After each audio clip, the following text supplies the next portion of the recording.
Hi, welcome back. So in this session, we are going to discuss about what is Helm. What is Helm? What is the use of it? Before we go for Ingress, before we go for the Helm package manager, before we go for the horizontal pod auto scaling, right? So let's go inside. In Kubernetes, we normally go with the environments may vary in each client. So in general, we used to have a build and acceptance and pre-prod and prod. some of the clients, they used to have UAT, SIT. It depends on the size of the project, right? So I just giving an idea here.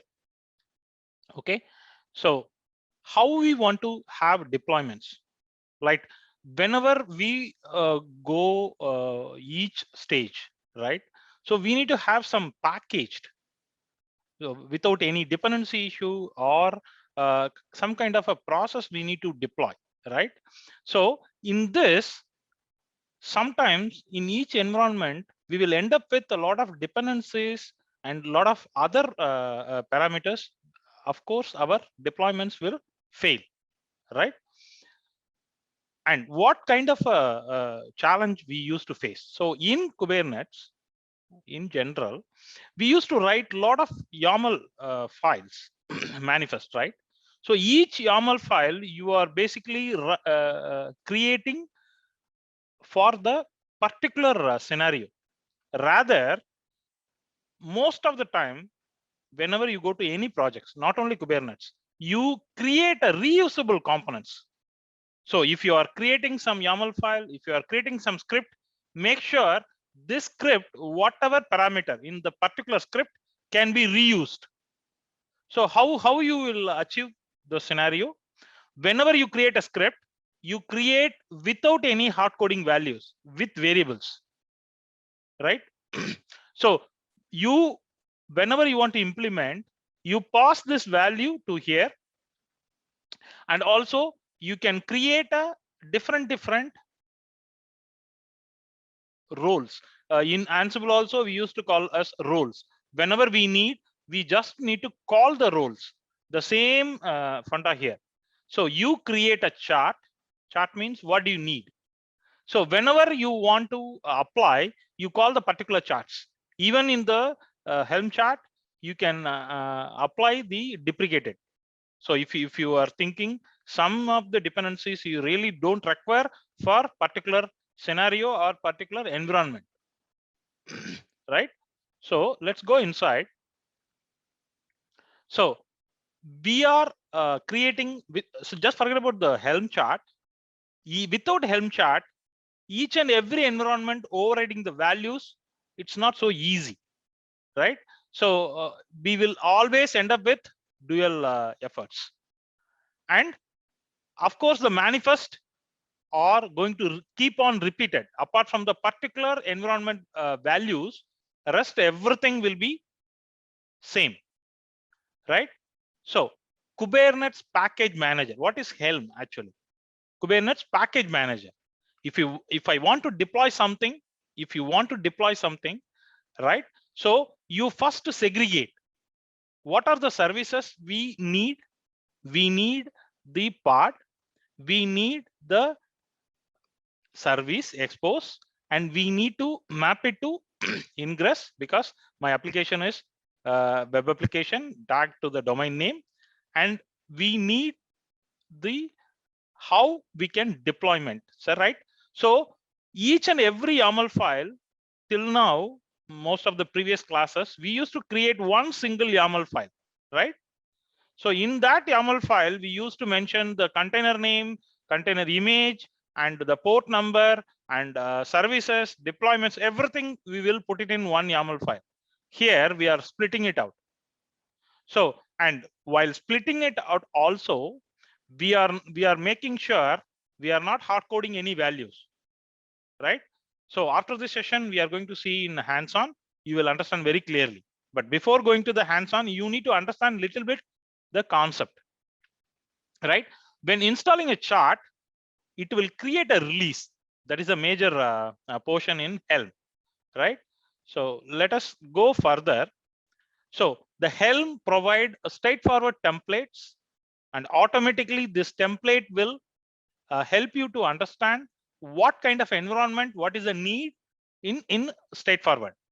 And in Helm charts, you can override any values because you are not hard coding anything. Whenever you want, the environment wise or project wise, you can easily apply the necessary values.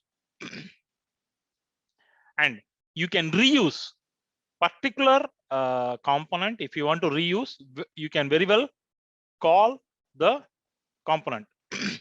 You can create your own charts, right? And you can install standard application. Say, for example, if you are creating a Helm chart for one monitoring application or one logging application, okay, logging application, okay, because you know this logging application or monitoring application or backing up or some hardening. So you first define what are the repeated process, repeated task. So in general, these tasks will not be changed, right? So define the task first, then each task you create a Helm package, because you know only value is going to change, not steps, right? So this is how you need to plan Helm chart in your environment. How it works? First of all, you need to initialize, right? And it will communicate to the API. We have seen in the second class during the Kubernetes concept, we discussed about the architecture, everything, right? So here there is a one more new component called Tiller, right? Tiller is the you can say it's a hardcore.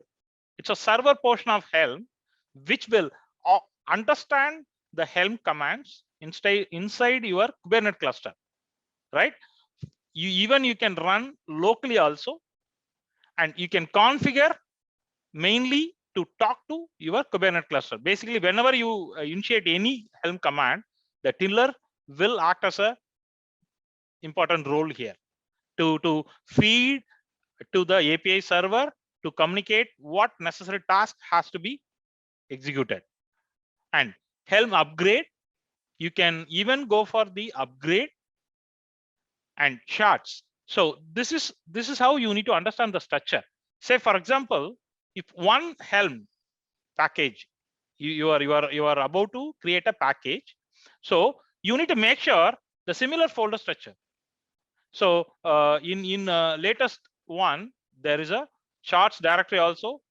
They are doing a lot of updates in the features as well as the versions. So the chart YAML will contains normally about what kind of a expectation, and of course what kind of a license. And if you have any detailed readme, this is always advisable, and requirements. And of course, each environment, the value.yaml will play a crucial role, because the procedure will not change, but the values will change, the ports will change, the service will change, the image also will change, the URL also will be changed. So these are all will be taken care through this input. And templates, if you have any standard templates, you can very well utilize this folder and template. So basically, instead of creating one single YAML file, you are creating a individual YAML file, right? Say we will give an example. See here, till now we have this is one deployment YAML, right? So in previous classes we have seen, this is just for reference. So for better understanding, so in this section we are creating deployment section, correct? So you take this deployment section alone and put it in deployment.yaml, right? And come down, this is service. So take down this service section and put it in service.yaml. But the problem is these ports and the values you are hard coding, right? So say, for example, maybe the dev environment perfectly fine with these values and this parameters. But what if I go with the SIT, if I go with the UAT? So of course the value will be changed, the port number, basically this parameter will not change, but the one which you are applying, so that is where the Helm chart is going to be really crucial in most of the environment nowadays. So let's come back here. The same format, you need to first create a directory structure, and each file you need to make sure the necessary information. We'll go one by one. Okay, and the same folder structure here. So charts, Helm create, if you are not sure the folder and the skeleton, you no need to worry. You can use the Helm create. The skeleton will be created with just empty information in each and every file, right? Come down the chart.yaml. So basically the chart.yaml will have more information about the package, about the version, about the dependencies, about the even if you really don't need, or depreciation also. The templates, YAML files, whatever manifesto you need to create, you can place it in the templates also. The template example, as I said, you should, if you are decided to go with Helm chart, make sure you should not hard code anything. This is why I just showed the sample deployment YAML file, which we seen in the previous classes, right? So these values will not be changed, but these values, if you try to put it as a variable, then easily via values you can override this. This values.yaml will differ in each and every environment. This is pretty much straightforward, easiest way, right? So I'm just going here. The helpers, even you can go with some helping, and there are a couple of helpers also available.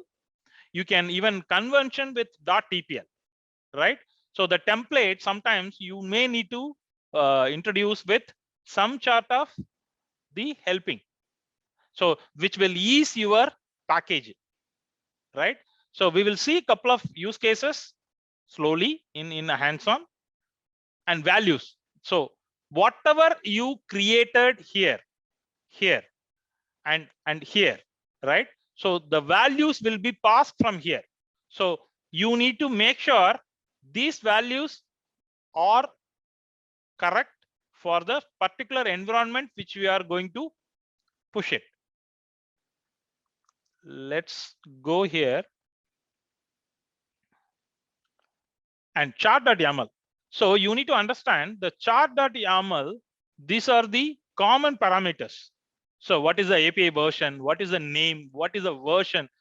Because this will give you, even if you are not in the project, tomorrow someone is taking over, or you are a vendor, you are creating a packaging and push it to the client, right? The client team will understand very easily with this information, right? If sometimes if you want to deprecate, right? So you can allow this portion also, this option. Otherwise it's really not needed. And most of the section, right, if it is optional, you can use it when needed. So this YAML file will be really useful when comes into Helm chart package managing, when you create a packaging. So even these days, as part of the Helm Classic, right, you need to have a note down the Helm Classic chart.file format will notice fields, right, may have removed. And there is a charts directory, you can directly go and refer. This also one of the, they are keep on updating their features. So you need to always refer with the latest help documentation. Come down the requirements.yaml. Here you are specifying the actual requirement for your packaging which you are creating, right? Maybe list of dependencies or list of sub call. You can push it requirements.yaml. Basically, you are passing the parameters. Come down. You can organize one chart rule, right? So chart per service, that is the easiest way to manage, because tomorrow keep on you create, but at the end of the day, the management also should not be a headache, right? So you need to follow some standards. There is a major advantage is flexible and low complexity of charts and simple versioning, right? And there is also some kind of a challenges if you are not put a proper folder structure, proper information in each environment wise. Like I'll go back. So this information and this structure and each values according to your environments, then come down here. So there will be a huge duplication. You will end up with more management issues on a day-to-day basis, right? And even if you are not putting a proper environment wise packaging, then it will be really hard to change anything. Even the version changes, even the package application dependency changes, it will be really hard. And the unnecessary duplication, this is why whenever you want to apply any changes, then there should be a process in every packaging changes, right? And consistency and the easy to introduce global changes, because you can really change any override values, because you already created the skeleton. You need to pass the specific values according to the release, right? So the templates, it's not complexity, I would say, but you need to have a proper documentation what exactly the each packaging and each version. And let's go further. And hybrid approach. See, the chart always you put it in a centralized one. So you can go with master chart per service group, which is always advisable, and one dependent chart. We'll see slowly in use case section in how the dependent chart per service, how to create a one packaging and with the dependency of other packaging, and also specific additions. Whenever you want to add specific parameters and values, you need to have some definition. Okay, let me go further. Templates. So when you write a template, right, so you have to give access, right, set of values. So if you decided to go with some packaging method, we are using a Helm, then you need to first define the what are the specific values, because the same values only you need to use it. Whenever you come across any new packaging, new values, then update your master repository documentation, because one project, one client need to use the similar set of values. That will help you to manage on a day-to-day basis or during the troubleshooting purpose. And the chart and release and values, this is really important. Let me go further. And there is a control structure also you can introduce. What is control structure? Means when you create a packaging, okay, in order to say you want to install some monitoring software, or you want to deploy some application, right? So in that case, you want to implement some if else, depends on your packaging. If you want to introduce some range loop, maybe some port scanning, or some multiple server check, or some hardening, or multiple application deployment. So if you are going with this, then these days Go templates is really more features available. So you need to apply the same control structure here, right? But whatever you are applying here, you also need to update in the master documentation. Come down. And pipelines. So when you say you want to create a pipelines, right? So you need to have the functions very clearly. You need to give well-known benefits of the values. What exactly you are going to apply.